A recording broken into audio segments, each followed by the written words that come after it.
Bye. Jesu Kristu inkosi. uJesu Kristu inkosi. Jesu Kristu inkosi. uJesu Kristu inkosi. Jesu Kristu inkosi. uJesu Kristu inkosi. Namhlanje ke sizokhuluma ngokuthakathaka benyama. The weakness of the flesh. Bofokole banama.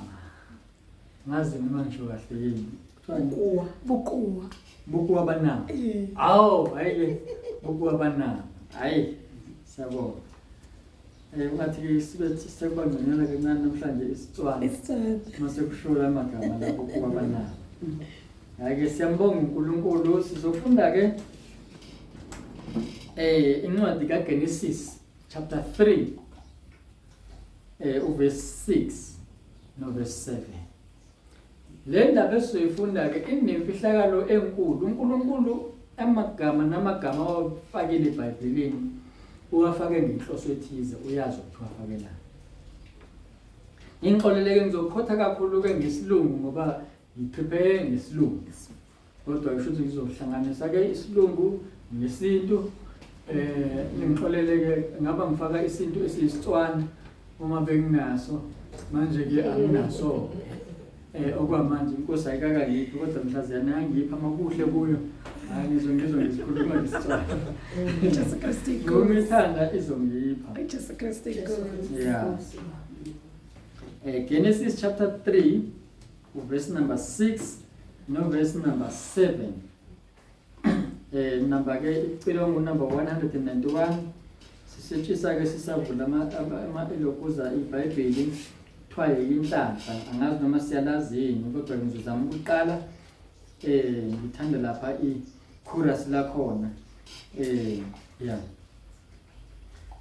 inhlanhla yesinayo masithulu bubuthana inkosi nindezwilayo namakholwa 191 ithanda thula manje wenhliziyo sengifuna ukulalela izwi lelimiyo ngomsindiso wangifela thula manje wenhliziyo sengifuna ukulalela izwi lelimiyo ngomsindiso wangifela thula manje wenhliziyo sengifuna ukulalela izwi lelimiyo ngomsindiso wangifela sibeka ngomthandazo enkosini enomusa lokusi zinenkathazo yona iyasitumusa thula manje wenhliziyo sengifuna ukulalela izwi lelimiyo ngomsindiso wangifela thula manje wenhliziyo sengifuna ukulalela izwi lelimiyo ngomsindiso wangifela. Masiyalizwa ke liculo lithi ayithule inhliziyo. ngoba sengifuna ukulalela into emiyo nje izwi ngoba ngaba inhliziyo ingathuli alikwazi ukuma izwi mangabe xokozela inhliziyo izwi ngeke likwazi ukuma ukuze kumizwi makuthula inhliziyo sizothulisa inhliziyo ke kulesi sikhathi sizolalela izwi likaNkulunkulu ake sikhuleke ke ake sivala amehlo umkhuleke singakathi Baba uthongcwele baba osezulwini sesiculile sathi mayithule inhliziyo ngiyacela Nkosi ukuthi uthulise izinhliziyo zethu kulesi sikhathi Nkosi ukuze izwi lakho lime Nkosi yamakhosi ngoba izwi lakho vele lime ukuze kube kunaphakade kodwa manje sicela ukuthi izwi lakho lime empilweni zethu liqine empilweni zethu kube yilona Nkosi yamakhosi lizobusa impilo zethu baba thona amandla ke selizowa njengemvula othena Nkosi imvula yona ewayo Nkosi ivele ezulwini Nkosi yamakhosi ingabuyeli ingawenzanga umsebenzi baba uthona amandla ngiyacela ke Nkosi ukuthi imbewu yezwi lakho inisele Nkosi njengoba izulu lina ngaphandle Nkosi yamakhosi sibona umhlabathi umanzi kwenza ukuthi lokho Nkosi baba utshani buvuke Nkosi izithelo zithele kakhulu uNkulunkulu othona amandla inhlabathi Nkosi kwenza ukuthi ithambe ukuthi nembewu ekhona emhlabathini Nkosi iqhume uNkulunkulu othongcwele nalo ke Nkosi izwi lakho Nkosi Jesu nanzi imbewu eyizwi lakho ubaba othongcwele ngiyacela ukuthi usizale ngale mbewu ukuthi Nkosi yamakhosi ulehlise izwi lakho njengemvula likwenze konke Nkosi yamakhosi okuthuma ukuthi likwenze nami Nkosi likwenze kimi Nkosi kuthula inhliziyo yami ngithi uJesu Kristu inkosi uJesu Kristu inkosi uJesu Kristu inkosi uJesu Kristu inkosi Thula manje wenhliziyo sengifuna ukulalela izwi leli elimiyo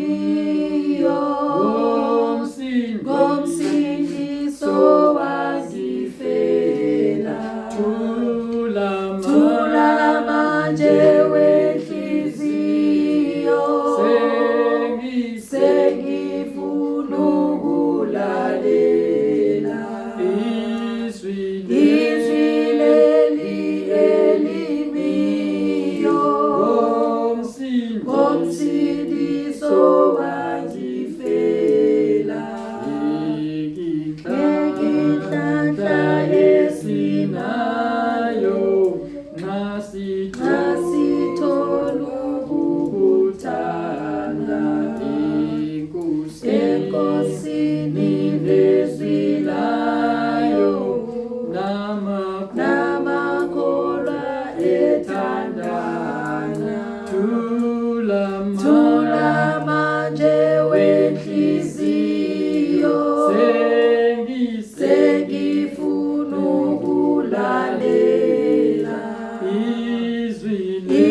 Genesis 3 verse 6 no 7 Owesifazane ebona ukuthi umuthi ulungele ukudliwa nokuthi uyabukeka emehlweni nokuthi umuthi unqanelekile ekuhlakaniphiseni wathatha izithelo zawo wadla wanika nendoda yakhe kanye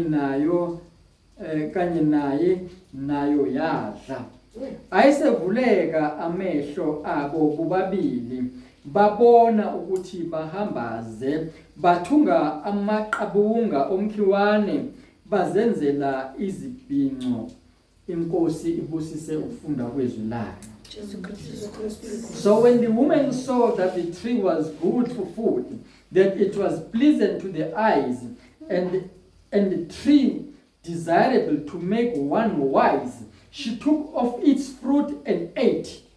She also gave her husband with her, and he ate. Then the eyes of both of them were opened, and they knew that they were naked, and they sewed fig leaves together and made themselves coverings. May God bless the reading of His word. Jesu Christus inkosi. Jesu Christu inkosi.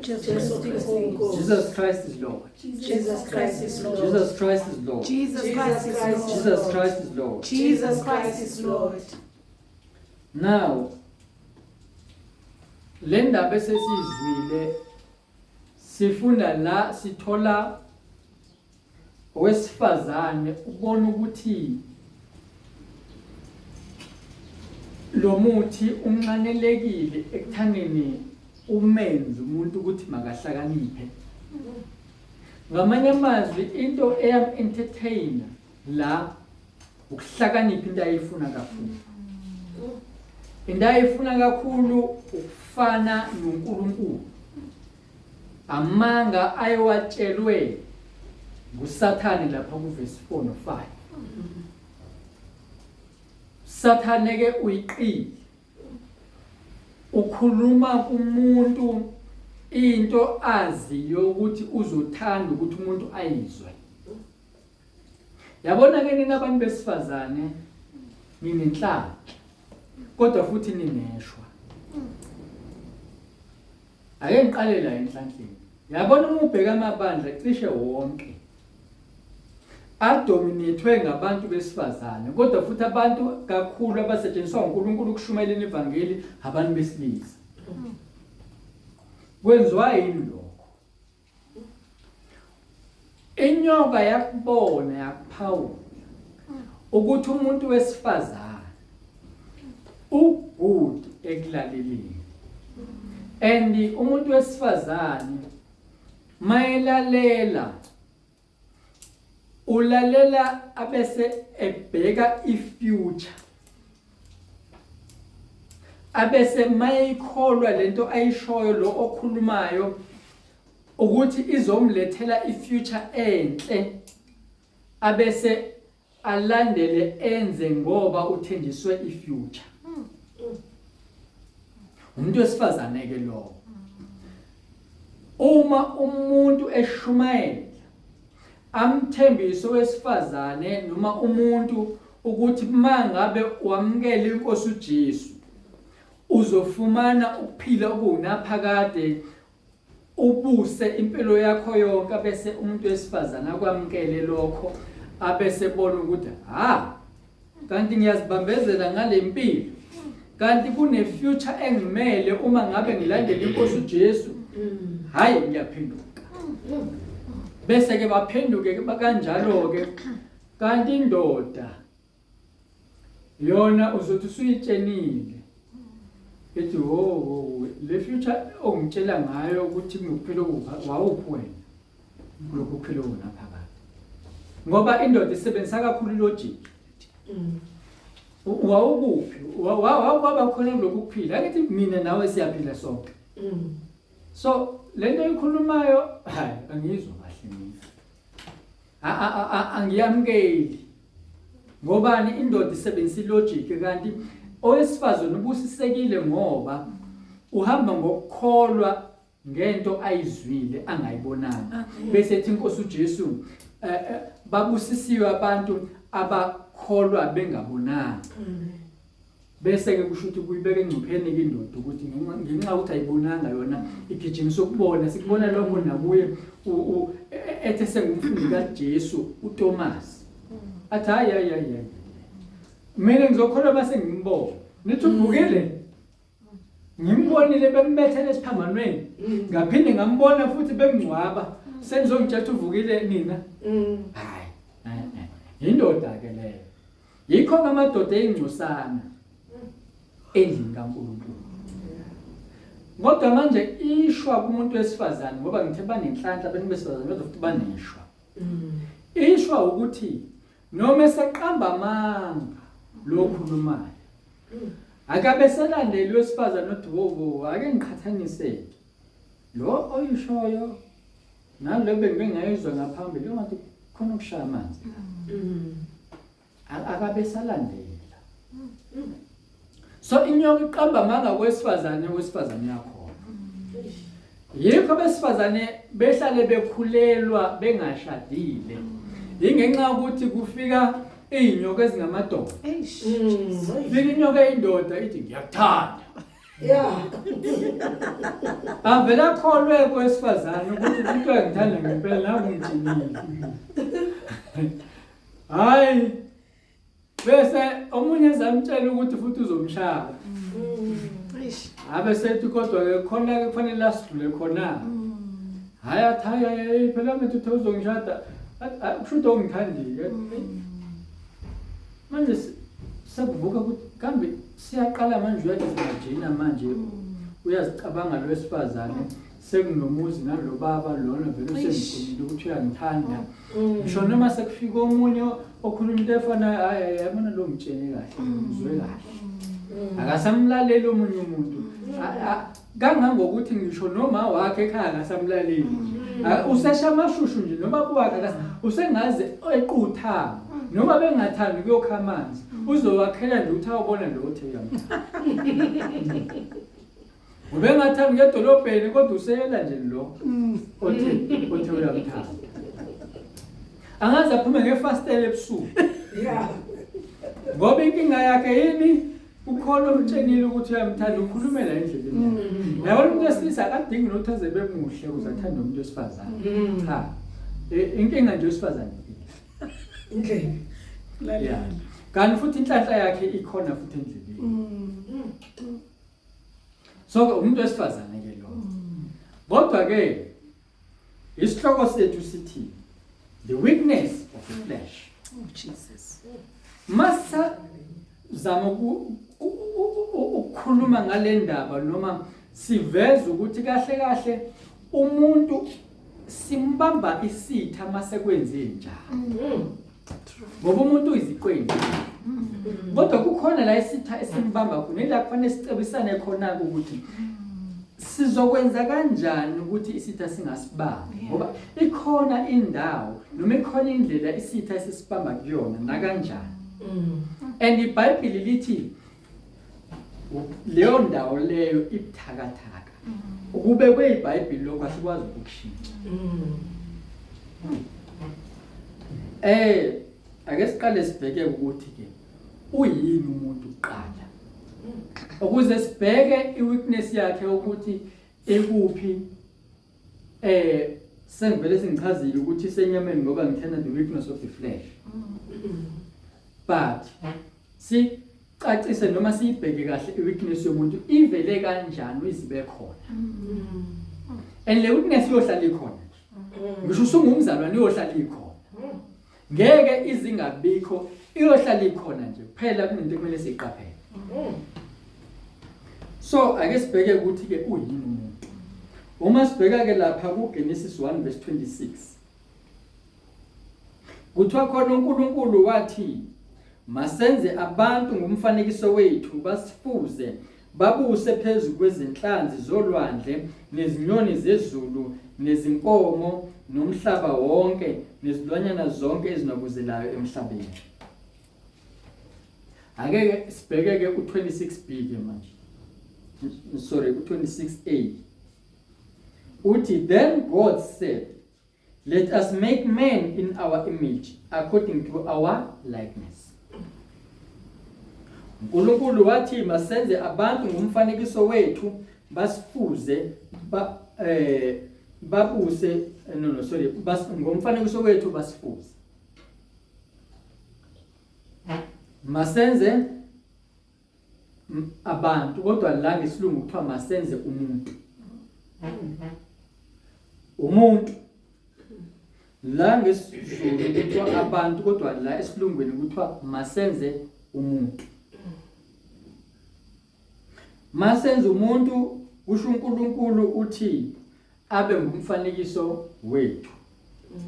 Hayi umfanekiso wami kodwa umfanekiso wethu. Kusho manje singumfanekiso kaNkulunkulu ephelele ethathweni bakhe. Hayi umfanekiso wengxenye ethize kaNkulunkulu. Kodwa uNkulunkulu ephelele ethathweni bakhe asikaze sitholakale isono kuyena. Yikho ke sifuna ukudalula ke manje imisebenzi yenyama ukuthi kahle kahle isono sivela kuphi uma kunjalo.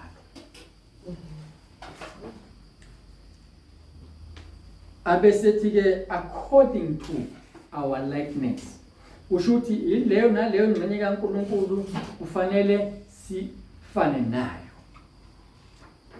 Sesibheke manje ukuthi-ke besibheke ukuthi uyini umuntu. Makuthiwa-ke masifane noNkulunkulu-ke ukuze siqonde ukuthi bekufanele sibe njani, ake siqaleke manje sibheke ukuthi uNkulunkulu yena ungubani-ke.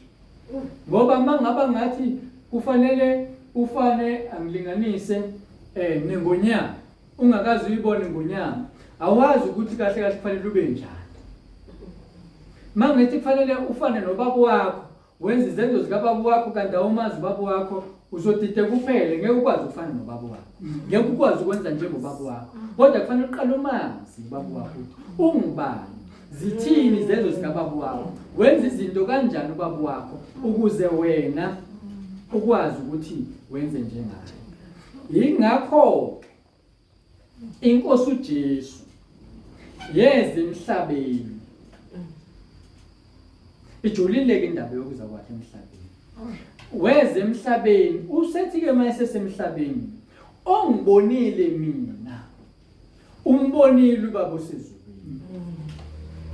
Mayibone bani? Inkosi uJesu. So ngamanye amazwi, njengoba ifikile inkosi uJesu emhlabeni, ifikele ukuthi sibone ukuthi eyiphi indlela esizoyenza noma kufanele thina sibe njani ukuze sibe ngumfanekiso kaNkulunkulu ephelele. Ngoba uma besingambonanga engafikanga emhlabeni besizohlala sinalokho ukudideka ukuthi sizokwenza kanjani pho ukuthi sifane naye. Yikho lapha ensimini yase-Edeni njalo uma selithambama ilanga uNkulunkulu behla aze kubantu abephakathi kwabo ukuze bambone ukuthi kahle kahle unjani yena, ukuze lo muntu okuthiwa mabafane naye kube umuntu abambonayo abamaziyo ukuthi nangu lo ekuthiwa masifane naye. Ngamanye amazwi umntwana kaNkulunkulu kufanele azane noNkulunkulu amanzi ukuze ahlale eqhathanisa naye ukuthi njengoba sengimazi ngisafana yini naye, angingakaphambukile ufane naye. Jesu Kristu inkosi. Ngoba mase ungasafani naye awuseyona lento kade isenziwa. Usuke into. Jesu Kristu inkosi. Sisazama njalo ukudalula imisebenzi yenyama noma lento eyasusa umuntu ebuNkulunkulwini wayeseba sebusathaneni. Jesu Kristu. Ngoba uma ubheka lapha kuMateyu 25 lithi iBhayibheli isihloko senzelwe uSathane nengilosi zakhe. Kodwa sitholakala abantu sebesesihloko. Futhi abantu manje esikhundleni sokuthi bathatha umfanekiso kaNkulunkulu bagcine sebethatha umfanekiso kabani? Sathane. Ngoba ngisho nendlela isono esenzeka ngayo kwaba ngumfanekiso kaSathane ukuthi umuntu angisonweni. So uNkulunkulu ke ubani? Ethi inkosi uJesu laphana kuJohn chapter 4 verse 24. uNkulunkulu ungumoya. Lapha uma ubheka kuthiwa God is spirit and those who worship him must worship him in spirit and truth. uNkulunkulu ungumoya. Nabamkhonzayo bamele ukumkhonza bekumoya futhi beseqinisweni. Ngamanye amazwi mabe kumoya bakuNkulunkulu uqobo lwakhe, mabe seqinisweni bakuJesu uqobo lwakhe ngoba uJesu uthe uyindlela neqiniso nokuphila. So kufanele umkhonze uNkulunkulu ukuye uNkulunkulu umoya ongcwele, ukuye futhi uJesu ongulizwi. Akuhlukani lokhu kokubili. Ulizwi nomoya ongcwele abahlukani. Awukwazi ukuthi ube nomoya ongcwele ungenalo izwi. Uma usunezwi izwi liyakwazi ukuthi likholele ekuthaneni ube nomoya ongcwele. Kodwa manje ukuthi abantu abakhonza uNkulunkulu nabamdumisayo kumele babe nomoya ongcwele, babe nezwi. In spirit, moya ongcwele lo, momdumisa nje uNkulunkulu ngendlela ezomthokozisa kufanele ube nomoya ongcwele. Ubese uba seqinisweni elinguKristu Jesu. Ngoba uNkulunkulu ungumoya. Uma usenyameni awukwazi ukumkhonza uNkulunkulu ngoba awukho kuye. Ukhelelene nokuyi nakuyena, usesihlogweni, abasesihlogweni abakwazi ukumkhonza uNkulunkulu, abakwazi ukumdumisa. Jesu Kristu inkosi. Mawumdumisa umelwe ukuba kumoya. Yikho simele ukuvuma izono zethu ukuze sibe kumoya singabe senyameni. Ngoba as soon as usenyameni ususesihlogweni njalo. As soon as usenyameni awusakwazi ukumdumisa uNkulunkulu. uNkulunkulu ke umoya.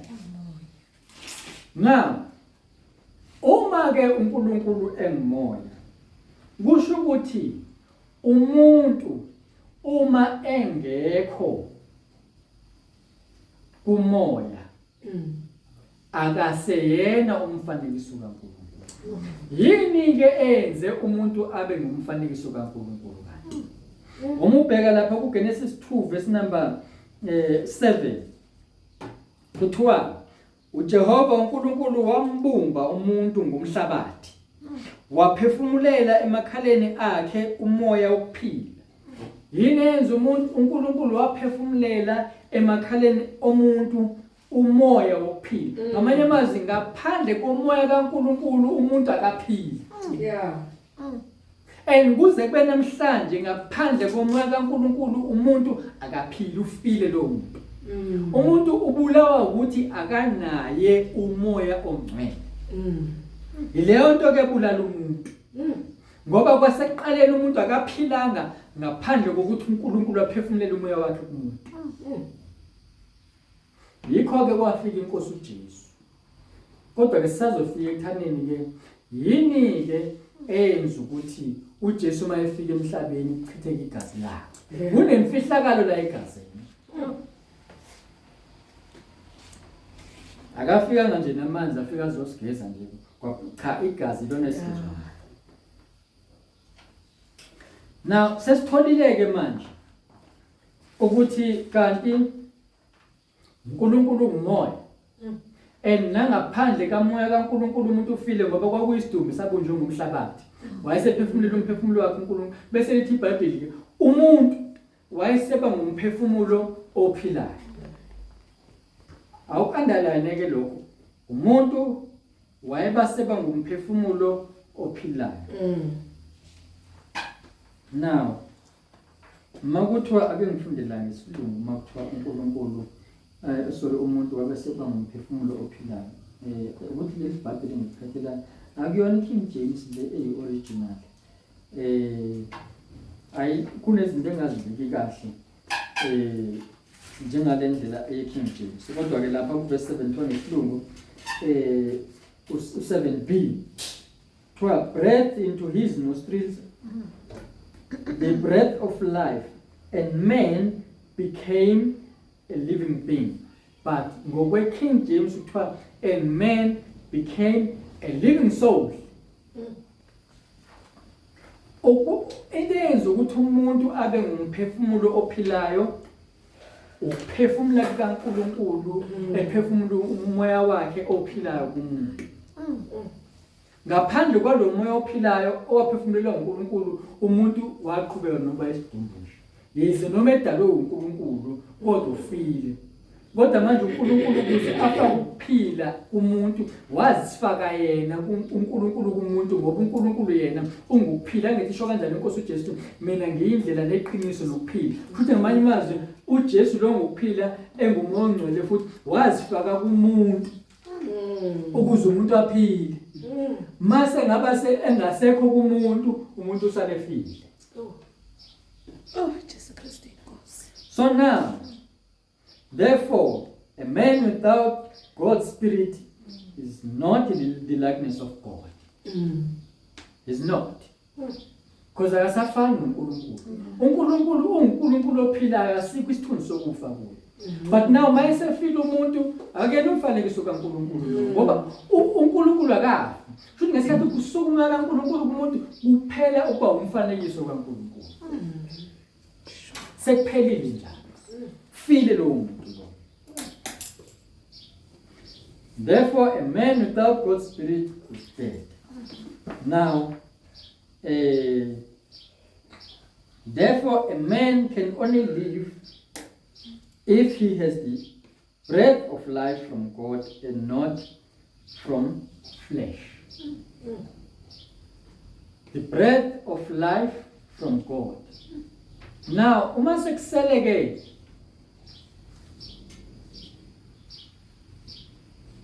umzimba usekhuluma kaNkulunkulu sekusele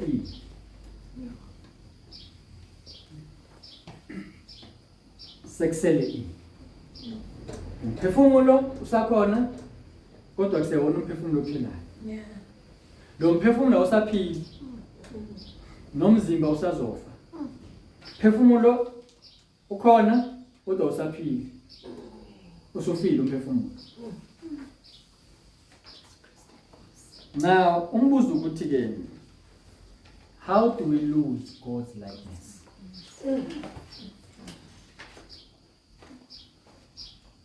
Inkinga engike ngayisho ukulalela. Phinde futhi kube yinyama. Genesis 3 verse 16. Kuthiwa and 8. She also gave to her husband with her, and he ate. Nanzo ke into yodala inkinga. Wafika walalela, wayeseyadla. Yena enendoda yakhe. Wanikeza indoda yakhe. Nayo yadla. Yileyo nto eyasusa umuntu ukufana noNkulunkulu. Ngoba uNkulunkulu uyindodana uJesu Kristu. And uJesu Kristu ungulizwe. Ngesikhathi ethatha lesi sithelo ngesandla siqale sancaneleka. Usibonile ufike wezwa ngendlebe njengentombazane ishelo ngumfana iyezwa ngendlebe bese umuntu angasivuma isono sokuthi usibanibani ungishelile ukuthi ngisheliwe mina ngesikhathi engavumi isono sokushelwa bese afika amadimoni uzothi uyabona ukuthi imoto ahamba ngayo sibanibani njalo yabona ukuthi indlela yakuthanda ngayo sibanibani uyazi useze wayeka nale yantobe ayithandana nayo ngoba efuna wena uyazi sibanibani umtshelela ukuthi awumfuni nomntwana kaNkulunkulu kodwa ubuya njalo akadeli wena kusho ukuthi ayikho enye intombi ayibonayo ngaphandle kwakho kusho ukuthi ngempela uzimisele usibanibani ngawe indlela azimisele ngawe usuka le kude ezofuna wena ukufonela kuze kuphela 2 hours ekhuluma nawe noma ungathi uyamzika uyayivala ifoni yakho uphinda buyelele futhi kuwena yabonakala ukuthi ngempela uyakuthanda ngesikhathi ekhuluma lo namadimoni ayakhuluma la Bina manje inhliziyo akuyatshala usathana Bina manje inhliziyo isithamba manje mhlambe noma ngabe khona umunye obungazi uthi lapha enkonzweni yabona mhlambe usibanibana kalama yazi usibanibana ungazi uthi yena uyithulile nje kasho yazi ngiyibambezela la nala enkonzweni akekho umuntu ozihlupha ngami Sengimdala manje sengizohlanganisa u30 years manje noma sengithola ingane sazingoze ngiyithole ngemthungo phela manje oba ngoba sengimdala namathambo seqinile kanti lo muntu mina sengibonile ukuthi ngithe futhi mhlawumbe uzumphupho indaba iqale phi Yeah. walalela Hey. walalela ekulaleleni kwakho awobheka uqaphela ukuthi number 1 yini oyizwile uqala abazali bakho kujwayelekile ukuthi bangakutshela into engekho yini oyizwile kuqala lento akutshela yona lo unaso yini isibindi sokuthi ubuyele kubaba wakho uyotshela ubaba wakho ukuthi baba kunosibani bani lapha ufika uzongitshela ukuthi uyangithanda noma uyigcina kuwena amadimoni azokutshela igcine yabona ke le eyakho wedwa le ifihle kanti iBhayibheli lithi imisebenzi yokunyama siyenze njani sedaluka inkinga manje uEva akayidalulanga imisebenzi ngomnyama akabuyelanga ezwini athi wo mana lento ishoyo iphambene nalento engiyaziyo mina and ingane kakhulu zamantombazane ziyatshela ukuthi abafana bazodlala ngani and not ukuthi ziyatshelwa nje kuphela zibonile izingane zakomakhelwane zikhuleliswana mina ngibonile abantu bathandane o10 years ucabanga bazoshada abantu kuzobe namhlanje abashadile kunalokho bahlukana ngoba lento kaSathane yakhohlisa so indaba iqalela yabona le indlebe lezi igate uSathane angena ngayo qaphela ke indlebe yakho ukuthi uma usuzwile ngayo wenze njani isiphi isinyathelo sithathayo uma usuzwile ngalendlela uthesezwile kwadlula endlebeni kwawungena emqondweni umqondo wathumela emehlweni ke manje thina madoda sinekingeni ke ngamehlo mase iqala indaba ibasemehlweni sancaneleka yabona lesihlahla lesi besibheka ngangasinaki nalensizwa nje intombazane beyibheka njengayinaki izibonela umfanyana ayina ndaba nayo Eva wayengenandaba nalesihlahla masibone inkinga yaqala nje wezwa mayezwa kwezengqondweni makufika engqondweni amadimoni aqala akhuluma athi yabona ufuna ukuhlakanipha ufuna ukufana noNkulunkulu idla lapha uyezwa negama futhi noNkulunkulu akakufihlanga ukuthi igama lalomuthi umuthi lo okwazi okuhle nokubi endokhulumayo utheni uthamudla lapha uzokwazi okuhle nokubi njengabani njengoNkulunkulu yabona ukuthi kuyahambisana ilento eyenzayo kuSathane ke kubantu abasha kakhulu ukuthi elingixolele mangikhuluma le ndaba le ngicabanga ukuthi izongena ku social media afika azokhuluma kulo aphinde futhi azokhuluma kulo bese ke omunye mhlamba phuphe lo nomunye aphuphe lo sebephupeneke manje yazi eBhayibhelini angaze ngizwe ukuthi ukhona umshado labantu bephuphene khona bengakezwe kodwa thina siyithatha ngendlela ekuyiyona leyo ukuthi kufanele siphuphane ukuze siganane angisho ukuthi kurong ukuphuphana uNkulunkulu angakwenza lokho mayithanda kodwa lento lena thina asihlolisisi ukuthi njengoba sengiphuphile uthini ke yena uNkulunkulu ngoba phela uSathane yamphuphisa umuntu ngesizulu umuntu mayephuphile kusho ukuthi wenza into eziphambene makuthi umuntu uphuphile kahle kuthiwa impilo yakhe angazi zokubeka kanjani lo muntu lona wenza izinto ezingenangqondo angikubeki kanjani makuthi uphuphile ngoba uphupha vele wenza into obungekuyenze kaningi wenza into obungekuyenza uma usengqondweni yakho uma usengqondweni yakho mhlawumbe ongeke ulale nalo wesifazana usulele naye noma lo wesilisa usulele naye kodwa ngoba usephusheni uyenzile lento uJesu ingozi yamaphupho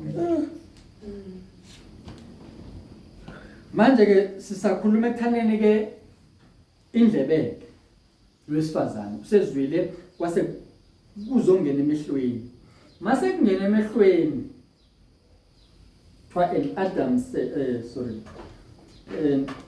kwase kungena emehlweni wasiyadla ngoba sekunqanelekile yabona lento the sin entices and once you are enticed you just wish no one can stop you from going there and doing that because now you have been enticed njengasho eqaleni intombazane ingeqama fastela khona ubaba esazi kahle ukuthi maye kwangibona ubaba ngishayile ngokusokufa kodwa manje ngoba lento leni siqalile yanqaneleka yokuphuma hayi ngoba ethanda yazi kwenziwa naphuma ingoba sekungena isono and ithi inkosi uJesu lapha kuJohn 8 umuntu mayesenza isono uyisigqila sesono yabona mangokuyisigqila wenza lento eshiwo kulo ogqilazayo ukuthi yenze bese sithi isono ngenze bese sithi isono phuma ngefasteli ngoba vele siyabusa phezulu kwakho uzophuma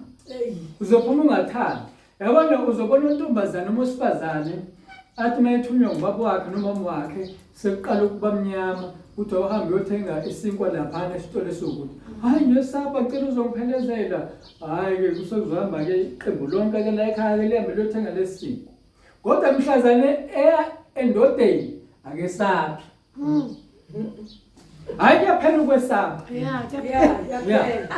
ngobani sengene isono sesimgqilazile phela namahloni kuphela yonke into ngobani ngenesono semgqilaza umuntu so na ake sibheke ukuthi ke ngubani uEva ningangizwa ke kabe abantu besifazane ningizwe kahle ngomoya ningangizwa sibheka manje ukuthi ubani uEva uEva uvela la uNkulunkulu uthena sidala umuntu right lapha kuGenesis 2 verse 23 sithola uAdam echaza uEva uthuba uthi uAdam uthiwa and Adam said this is now bone of my bones and flesh of my flesh bese yaqhubeka uthi lo mayesebuka losifazane phambi kwakhe uthi lona uyithambo elilodwa lamathambo ami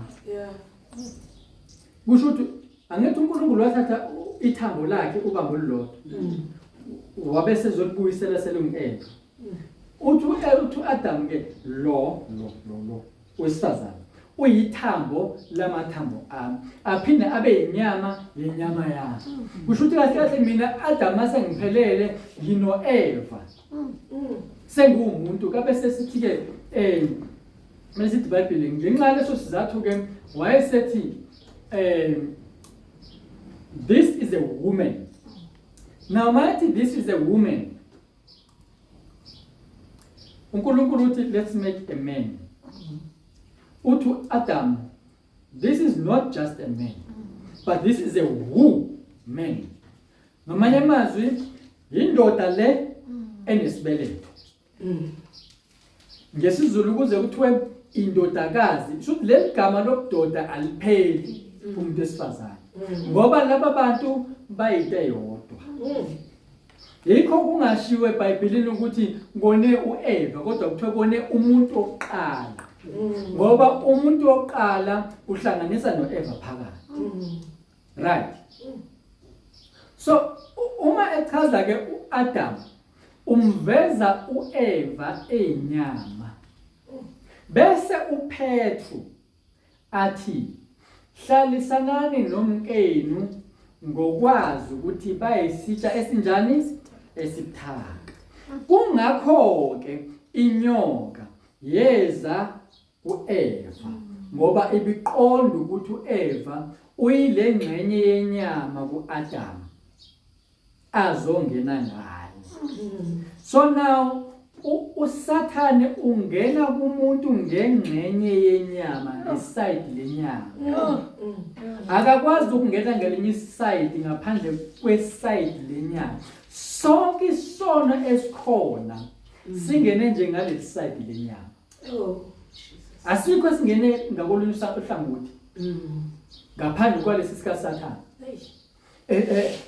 okwaba impakamo Kodwa manje umoya kaEva wathi mina ngifuna ukufana noNkulunkulu. Kodwa manje kungena isayidi leli lika Eva esithola uEva enyama kanti lapha kuAdam sithola yena engumphefumulo ophilayo. Ngingasho ukuthi umuntu wesifazane uyinyama. Angikusho lokho. Ngichaza ukuthi mina umuntu wesifazane naye uyindoda. uEva uthe uNkulunkulu sebenyamani labantu babili kahle kahle bekuyinto eyodwa. Kuphela uSathane ufike ngesayidi lenyama. Yilokho engizama ukukuchaza mina. So uAdam ukhohliswe ngoEva eyinyama kodwa uAdam yena engumphefumulo. Ngoba kuthiwa umuntu waphenduka umphefumulo ophilayo. Kodwa uEva yena simthola ethi uyinyama inyama yakhe. Futhi ngamanye amazwi uEva akonanga yedwa. Ngesikhathi eqala esidla isithelo uEva eqala esidla ngoba lethi iBhayibheli wadla uAdam uEva wayesenikeza indoda yakhe uAdam wadla naye. Ngesikhathi edla uEva ngoba uEva ngesikhathi esenyameni wayengeyedwa uAdam. uEva kavulekanga amehlo akhe. Aqale ukuvuleka amehlo akhe uma besedle bobabili. Ngamanye amazwi uma umuntu esedle ngokuphelele ithini lento? Ngoba lithi iBhayibheli uma isono sesiphelelisiwe sizala ini? Ukufa. Kodwa kuqala ini? Kuqala i-enticement. Ngesikhathi ekhuluma uSathane kuEva i-enticement leyo isona sikakangeni. Now ngesikhathi singakangeni amaHubo 119 uverse number 11 athi ngiyalonda izwi lakho ukuze nginguni kuwe. Inkinga eyehlela uEva ukuthi uhlulwe ukulonda izwi likaNkulunkulu. Into emonisile kahle kahle uEva ukuthi uhlulwe nje ukulonda izwi likaNkulunkulu. Ngesikhathi kufika izwi likaSathane ngoba ngeke lingafiki. Into bese lisalelene ukulonda leli likaNkulunkulu. Nazo into ebulala umzalwane. Yikho uNkulunkulu ethe lapha kuDeuteronomy 17 wathi uma kuvuka inkosi ke phakathi kwenu ayothatha umbhalo iwufunde lo mbhalo usuku nosuku.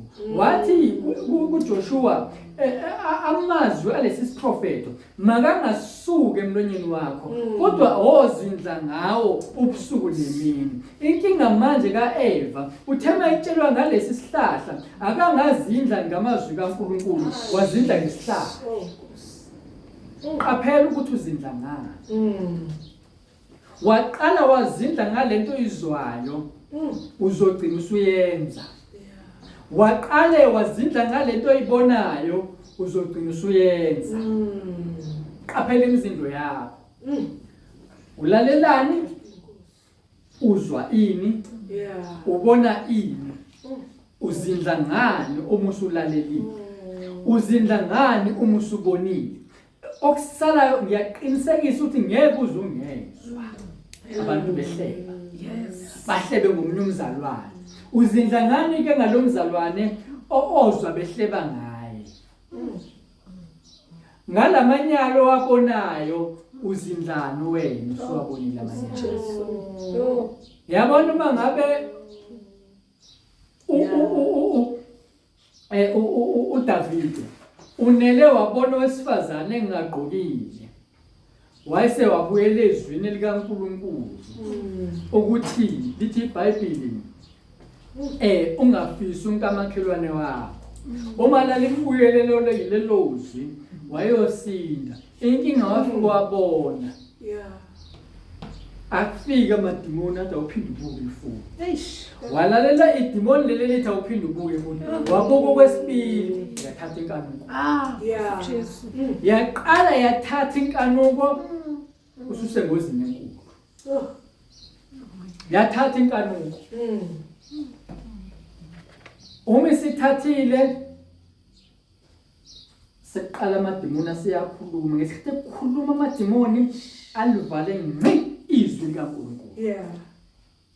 khohlwa manje ukuthi belithini izwi likaNkulunkulu. Yes. Sathatha isono. Senze njani isono sazala ukufa? Umntwana bamthola lapho wenze njani? Wafa ngisho noma sekhulekile wazila ukudla wafa ngoba nakanjani guaranteed isono sizala ukufa. Akukwazi ukuthi kube lesono kade kungabikho ukufa. Yikho uNkulunkulu lo mntwana wambulala. Wayicacisa lokho ukuthi isono guaranteed siyakuzala ukufa, akwenzeki ukuthi kube nesono kade kungabikho ukufa. And kufanele kube khona ezofa. Yikho ngenxa yesono Inkosi uJesu yesuka ezulwini yeze emhlabeni ukuthi izofa, okusitshela khona ukuthi make kwaqala kwaba khona isono ukufa it's guaranteed. Kumele kube khona, akwazi ukungabikho. So mangabe wenza isono yazi ukuthi guaranteed ukufa khona. Khona ukufa lapho ungafeli ke esonweni. Jesu. So umbuzo uthi ke kwenzakalani ke umuntu uma esekhohlisiwe? Esekhohlisekile. Ngoba manje usekhohlisekile uAdam. Ekhohliswa ngoEva. Uyayibona lento eseduze kwakho. Yabona lento ayithanda kakhulu. Ngoba ngiyacabanga ukuthi uAdam wayemthanda uEva. Yabona lento ayithanda kakhulu kanti usenyameni wena. Yona ingozi kuwena.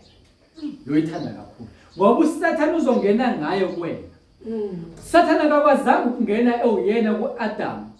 Kodwa wangena ngalento uAdam ayithanda kakhulu. Qaphela ukuthi izinto oyithandayo. Qaphela ukuthi uthandayo. Mhlawumbe uthanda indoda yakho kakhulu. Okudlula uNkulunkulu. Kanti iBhayibheli lithi umyalo oqala nophezulu yonke othanda uNkulunkulu wakho ngayo yonke inhliziyo yakho yonke, ngenhliziyo yakho yonke, nangengqondo yakho yonke, nangamandla akho, nangomphefumulo wakho wonke. Owesibili ke othanda umakhelwane wakho njengoba uyithanda wena. Nendoda yakho ke umakhelwane wakho, nomkakho umakhelwane wakho. Ngoba oqala kumele umthande yilo kudalile.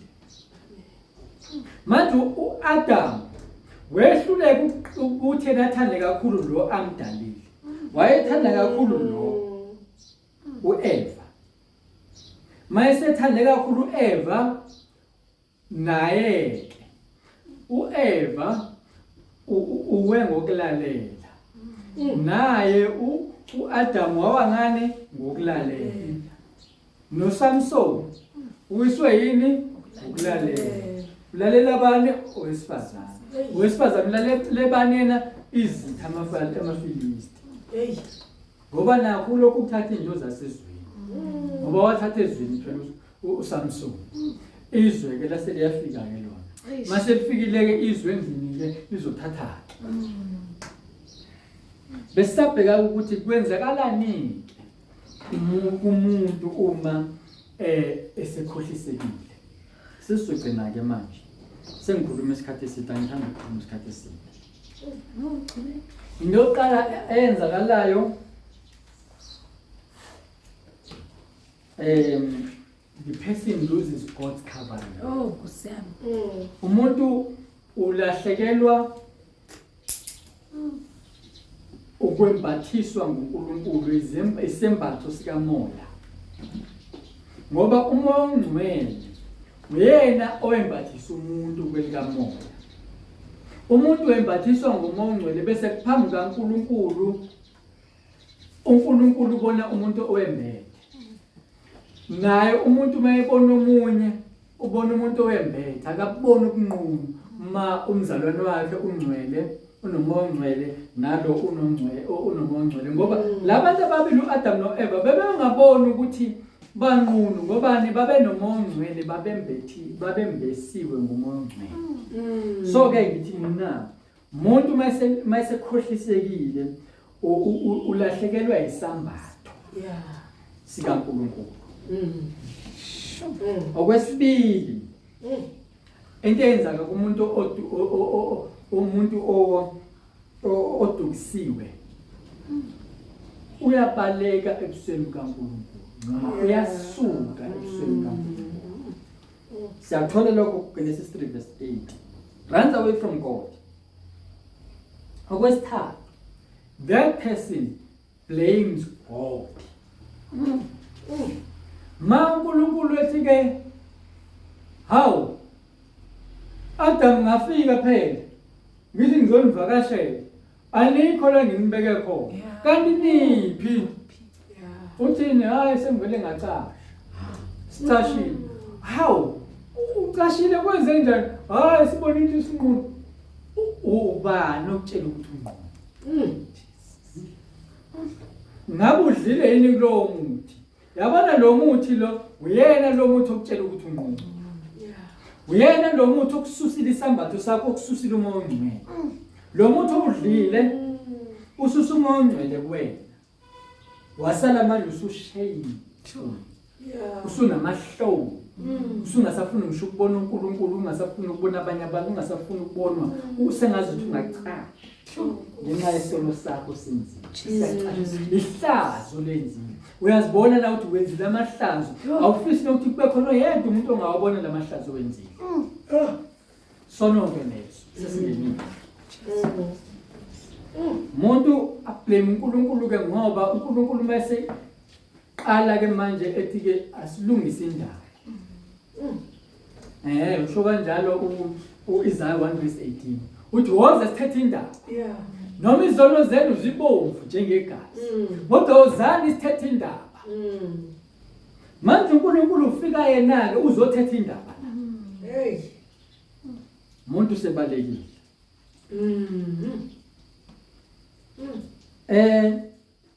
Usethi kumuntu yilo wesifazana. Wena uNkulunkulu ungiveze yena. Yabona ublame uNkulunkulu. Okwesibili ublame abanye abantu. Ngoba manje uthi ulo wesifazana. So akumina odlile. Adam odlanga wena. uNkulunkulu udlile ubone ngani? Yabona ukuthi obongadlanga Adam. Bongakubone wena ukuthi ubamba kusubona. Kodwa manje wenza njani? Hayi ulo. Ongenzile ukuthi ngiye. Ubambe ngenkani? Ukudlwengulini? Ha. Uzidlele wena. Yena into ayenzile nje ukenthayisile. Wabona kuhle.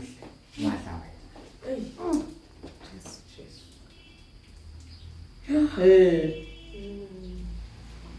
Number 5, into enzeka kumuntu okhohlisekile. Uyazama ukuzifihla ubunqunu bakhe. Uyazama umuntu ukuzifihla ubunqunu bakhe. Hayi, kwenzekile iphutha nje. Hayi, ngilingekile nje. Hayi, ngabanye abantu bayakwenza nje. Hayi, phela ubuthakathaka benyama. Hayi, phela sisenyameni. Hayi, ukuthi nokuthi hayi bengingenakho ukudla bengifuna ukuthi kube nje yini uzama ukufihla ubunqunu bakhe. Yeah. And umuntu azama ukufihla ubunqunu bakhe kanti uNkulunkulu uyakubona. And omunye umuntu uthi uNkulunkulu ke woza sithethe indaba manje ozovuma izono phela. Abese umuntu mayivuma izono ke afihle ubunqunu bakhe kanjani? Ufihla kanjani umuntu ubunqunu bakhe? Lana uma ubheka lapha kuLuke Genesis 3:7a. Verse 7a uthi ayesevuleka amehlo abo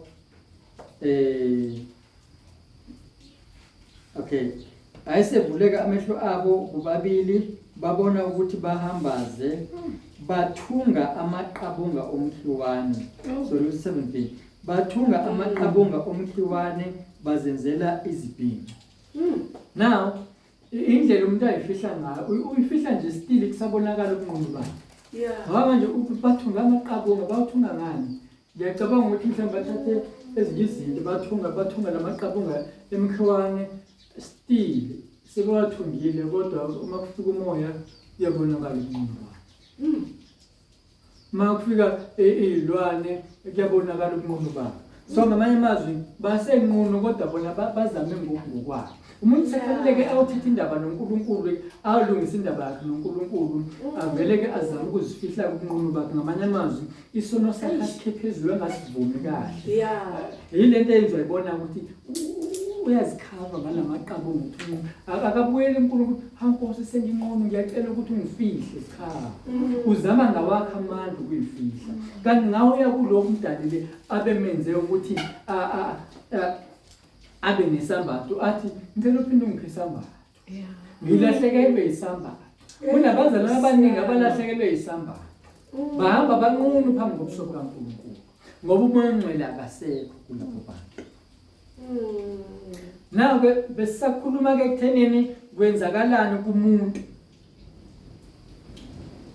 umuntu uma ekhohlisekile uNkulunkulu wenzani ke yena uma umuntu esekhohlisekile sike sawathinta ke lamaphutha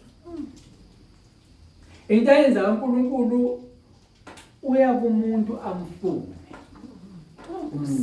azamthola ngoba uyamthanda umuntu uyambalekela uNkulunkulu mawonile that's nature yesono ngoba isono vele siqonda ukuzosusa umuntu kuNkulunkulu vele iyona inhloso yesono leso yikho mase singenile sibaleka yabona ke ungabusabheke emuva ungabusabuyela nje kuNkulunkulu ilento eyenzeka kuJuda Iskariyoti unele nje wona wazibona ukuthi sengonile manje akabanga kasabuyela enkosini uJesu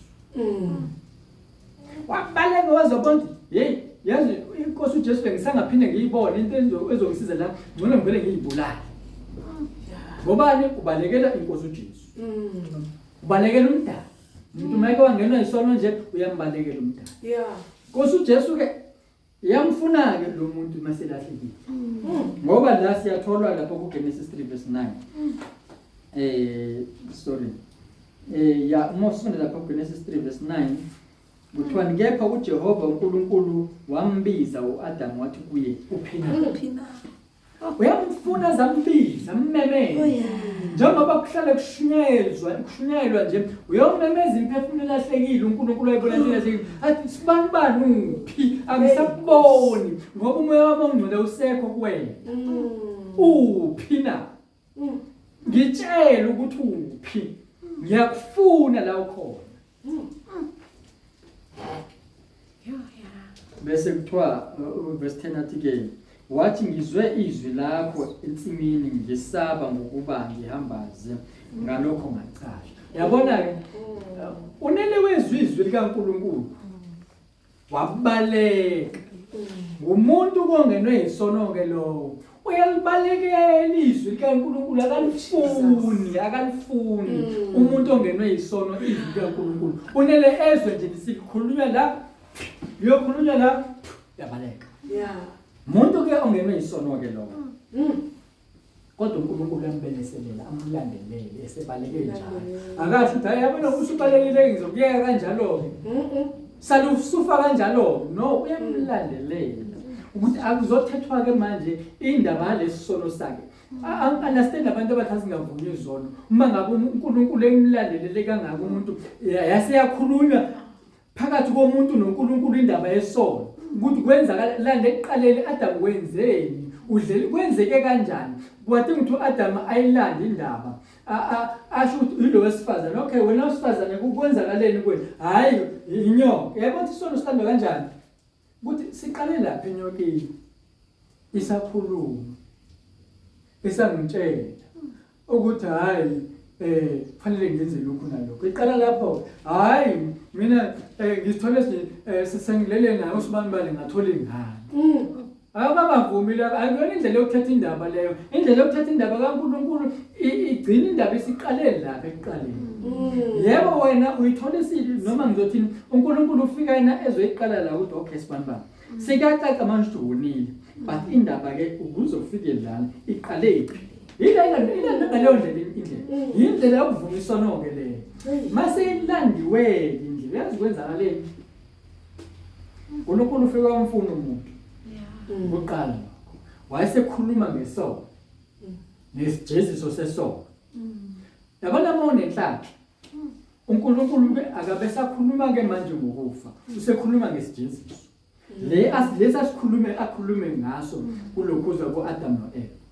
Yazi mase khuluma ngesijeziso sasemhlabeni yini akhuluma ngayo noma yini agcina yenza uNkulunkulu.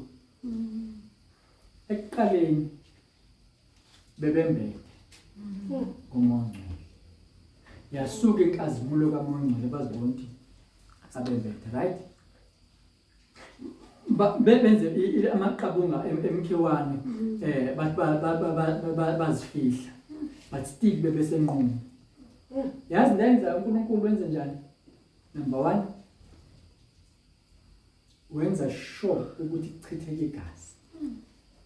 Mase igazi lakhe liqala lisebenze mase kukhulunywa indaba yesono.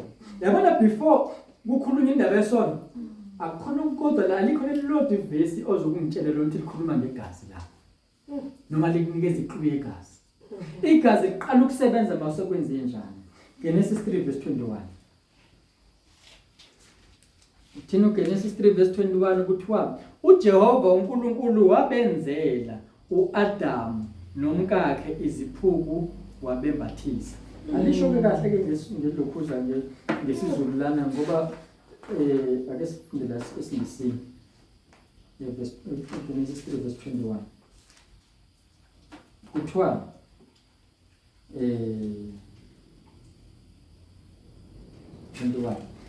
also for man and his wife the Lord God made tunics of skin and clothed them. Now isikhumba sivilaphi? Esilwaneni. Angathatha isikhumba sesilwane esiphilayo azoba bakhele iphupho. Kuthi isilwane uNkulunkulu wasibulala kwachitheka igazi. Yo.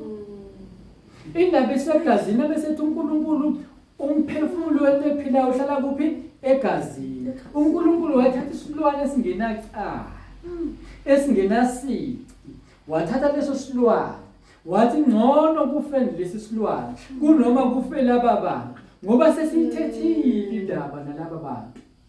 Asifanga isilwane indaba engakathethwa. Asisange sife. And yathethwa yonke yapheleliswa. Kwangabikho kusalayo ukuthi bekwenzakaleni. Mase ithethiwe indaba. Sabulawa uNkulunkulu uqobo lwakhe isilwane. Wase uNkulunkulu uyofunani kulesi silwane? Uyofuna isikhumba saso. Ukuze kwenzakaleni abembathisa abantu. Isikhumba sesilwane. Inkosi uJesu ke leyo. Wathuma inkosi uJesu ngenacala. Yeza, mase ifikile. Yathi izosiphuma ongcwele izohamba unishiya uMongcwele la. Umphefumulo wasesilwane esabulawa waphuma wasuka. So uNkulunkulu wenza ukuthi inkosi uJesu ihambeke kulomhlaba bese ishiya uMongcwele sembathiswe ngaye umuntu. Kodwa umuntu uyembathiswa kahle uMongcwele ngobani? Seyithethiwe indaba. Bese igazi liyasebenza ukuthi umphefumulo wento ephilayo uhlala kuphi? Egazini. Yikho uNkulunkulu wethi singalidli ini? Igazi. Ngoba masidla igazi siyona phambi kwakhe. Ngoba umphefumulo wento ephilayo uhlala kuphi? Egazini. Yikho phela mangabe ugula uya kwaDokotela ebona ukuthi uyagula usibani. Into ezoyenza yini? Uzofuna igazi lakho. Ufunani lapha egazini? Ufuna ukubona ukuthi kufa kuni lokhu lapha egazini. Ngoba ukufa kuhlala lapha egazini njengalokhu umphefumulo uhlala egazini. Kahle umphefumulo la uhlala khona esegazini. Omunye abesengozini angalimali kakhulu, uthi abanye balimale kakhulu baze baphuka nezandla bayaphila ukuthi lo naye uphe kakhulu ngoba umphefumulo usegazini. Ukopha ephela ngaphakathi lokho umphefumulo kwavula uyaphuma ngoba la ligazi selizela lokhuza lopha laphuma emzimbeni umphefumulo bese uyaphuma. So umphefumulo uhlala egazini. Yikho uNkulunkulu wenza icebo lokuthi kufike inkosi uJesu kuchitheke igazi ukuze umphefumulo wethu uyohlala egazini eliyinkosi uJesu ukuze siphile. Ngaphandle kwaleli gazi lenkosi uJesu ngeke siphile. And ngaphandle kokuthi kuthethwe indaba noNkulunkulu asikwazi ukufumana ukuphila. Indaba iqala ekutheni ithethwe indaba, sivunywe isono, sikhulunywe isono noNkulunkulu. uJesu Kristu inkosi. uJesu Kristu inkosi. uJesu Kristu inkosi. Jesu Kristu inkosi. uJesu Kristu inkosi. uJesu Kristu inkosi. Siyabonga kakhulu ngicela ungivalele lapha.